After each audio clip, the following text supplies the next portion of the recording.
been great. Yeah, it's been a really good experience. It's flown by. You know, you're busy, and yeah. So from we got here Sunday morning until now, it's gone by quick. It's been fun.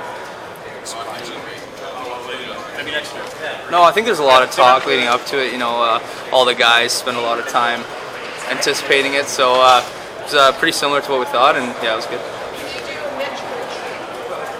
You had a very good season personally with the team in Memphis. Just how hard is it to balance that personal success in the team? Yeah, I think no matter what, you have to improve as an individual. So even if you didn't have a successful year as a team, you're still working hard as a team to get better as a group and individually as well. So I was able to focus a lot of time on improving as an individual, and then as well for the coming years to improve as a team. You flew under the radar a bit for scouts just because Flint didn't have that season? Maybe a little bit, yeah. Just it's hard. Obviously, they want winners, and to be not winning a lot of games, that might be tough. So a little bit maybe. I think my ability to play an all-around game. I take pride in playing a strong defensive game as well as offense. So I like to use my shot and my speed to my advantage. So yeah, I think an all-around player. You got to play with Kel Thomas a couple of times now. Great team. What kind of teammate is he? What kind of player is he? He's a great teammate. Yeah, he's a good friend now, and we got to room with a lot, spend a lot of time with him. So Akil's an incredible teammate and incredible player as well. He's super skilled, and he's good with the puck, so it's fun to play with. Well, underrated maybe, given what he does. Maybe, yeah. He's a phenomenal player. So. I try to model my game after Jonathan Toews. I like his all-around game, right from defense to offense, to how he handles himself off the ice, his leadership, stuff like that. He was my favorite player growing up, yeah.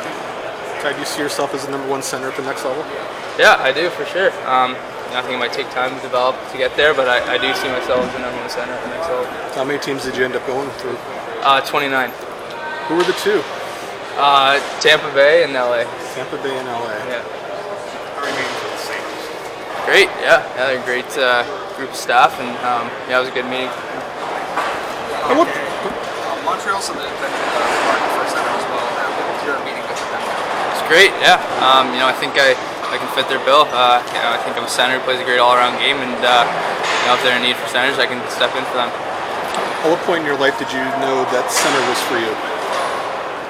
I think I always was just playing center. I've always been really good on draws, and that's kind of something that comes naturally. And I think you get people out there for a draw, and then you stick playing center. So I've always kind of been playing center and felt super comfortable with it.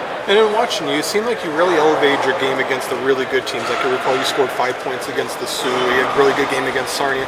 Is that fair to describe you're the type of player that rises up to the occasion against a really good team?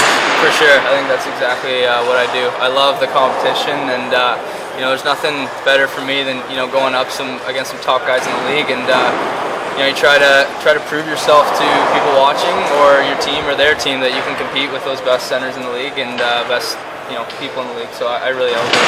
And your coach Ryan Olahan really raves about you. If we were to just pull him aside and ask him about you, what do you think he says? I think he'd say, I'm trustworthy and reliable. I think coaches these days want someone who can they trust in any situation, and I think Coach Ryan and I have that trust. So I think that's what he'd say, and he just was able to put me out in any situation and trust that I'm going to get the job done. A lot of people have you right on the line for that first round.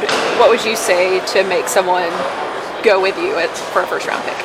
I think maybe I started taking this game and my career seriously a bit later than others. Some guys have been doing this for years and years, even from a little kid. I might have started hockey a bit later, and I think past 3 summers, even 2 summers, I've grown in my play and in my size. So I think with me, I just have a lot of potential, and I'm going to keep growing. Whereas some other guys, maybe I've already figured this out already. I think I got a lot of room to grow and to rise. What specific aspects of your game have you improved over the past 2 years? Honestly, I think everything. I think I've learned to be a better all-around player, and my skills have come a long way, whether it be shooting, skating, stick handling. I work on a lot of things in the summer, and I think that's what makes me ready for a big jump every season. Why didn't you take it seriously?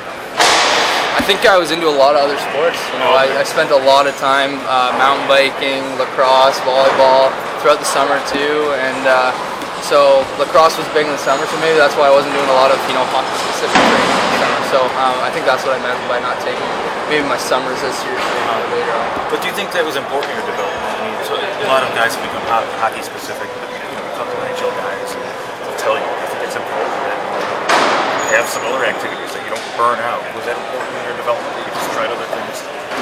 For sure. I think growing up, you still got to be a kid, and you still got to enjoy all these great sports that life has to offer. And so I spent a lot of time doing other things, and I love doing those. But I think that just learned to grow my love for hockey even more as the years went on, and was able to make a decision. This is what I was best at, and this is what I want to do for the rest of my life, hopefully.